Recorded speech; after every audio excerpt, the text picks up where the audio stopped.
here for most of the last 20 years. I spend a lot of time in airports. I've just been bringing my camera with me everywhere I went. And I guess it was about 3 years ago, I had a flight delayed. I was flying to Toronto, and my flight was delayed at LaGuardia.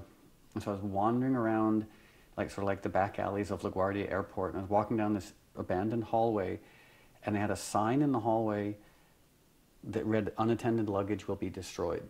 But it was a little sign, and it would only print one word at a time. So it said, "Unattended, stop. Luggage, stop. Will be, stop. Destroyed." And destroyed looked so cool on its own.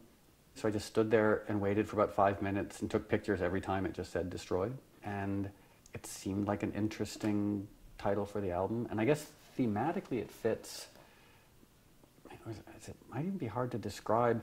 It's just that quality of, you're in an airport, you're in a hotel, everything around you is vaguely familiar, but disconcerting almost in its familiarity. And it all looks normal, except your circadian rhythms are all screwed up, you haven't eaten well, you haven't slept, it's unnecessarily bright, and it's that just feeling destroyed.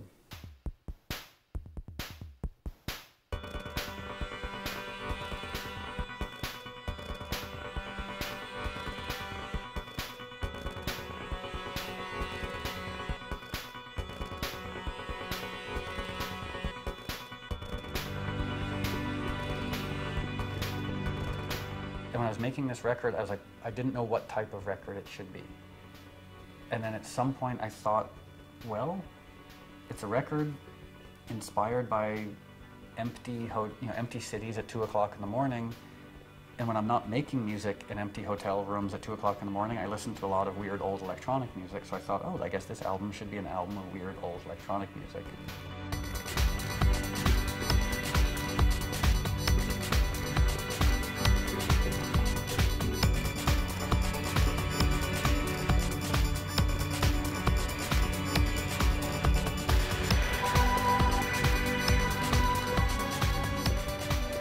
The trajectory of a lot of the songs is sort of like the trajectory of hotel insomnia.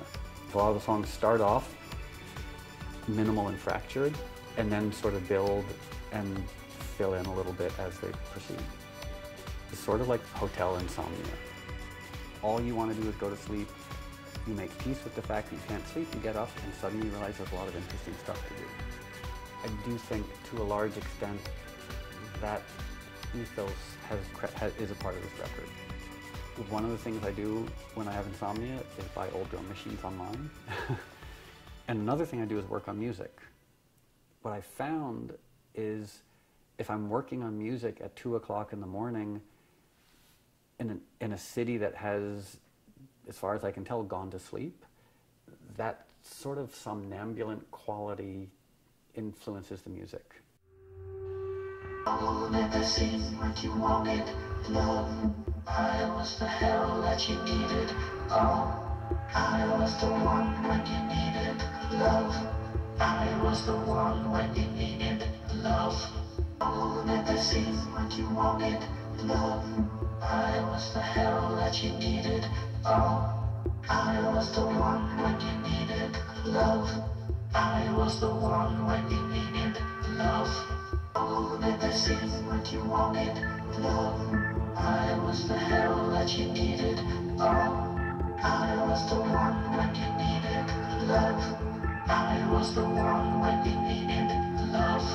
I'll never seen what you wanted, love. I was the hell that you needed. Oh, I was the one when you needed love. I was the one when you needed love. I'll never see what you wanted, love. I was the hell that you needed. Oh, I was the one when you needed love. I was the one when you needed love. I'll never see what you wanted, love. Everybody else in the music world figured out a while ago that you can record on laptops. And to me, I've come to this fairly recently. I thought the only place I could make music is in my studio here. So on the last tour, I had Pro Tools and a little keyboard and a little microphone, and I would just record ideas here and there and work on them in a fairly rudimentary way while on tour, and then bring them back here and flesh them out more. Just one of the really interesting things about making a record is you make a record, or at least I make a record, and I have an idea of what it means to me, but I have no perspective and objectivity because I've been working on it by myself for a year.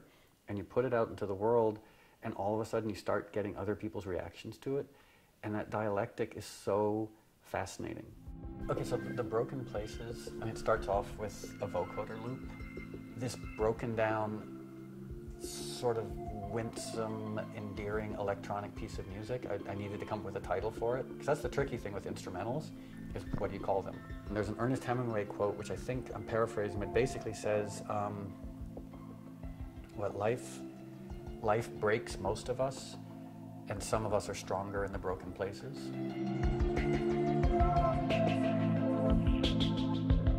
And I've always loved that quote, which I'm paraphrasing.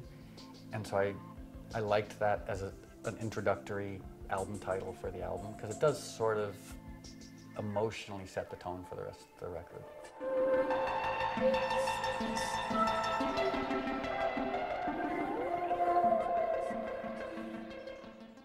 The song Be the One also started with a vocoder loop. Like, the idea was just this, once everything kicks in, my hope is that no one really knows what they're listening to. Like, you can't tell if it's a bass or a guitar or a synthesizer. It's just this gestalt, crazy wall of sound. I don't really like happy lyrics that much, and so the lyrics were never written down. It was just me sort of singing into a vocoder. So it was completely spontaneous, just about as what I generally write about, which is like, you know, relationships falling apart.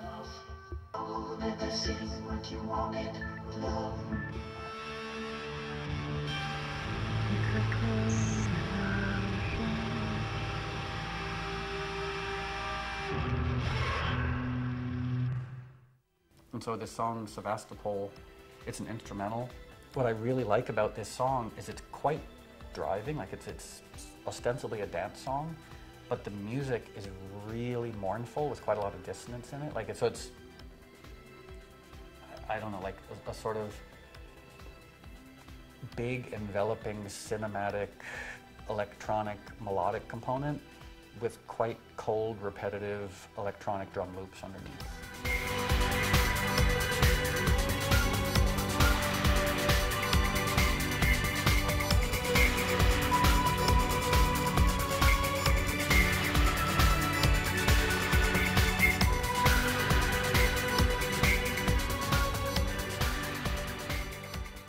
The low hum was another broken down electronic instrumental track, and I gave it to my friend Emily Zuzik. And what's funny is I didn't even tell her what the album was about, you know, this theme of music for empty cities at 2 o'clock in the morning. And she basically wrote these lyrics about being in a hotel room at 2 o'clock in the morning in an empty city. Themselves. You know, instead of like projecting for all the world to hear, it's sort of like someone in a bathtub in a hotel next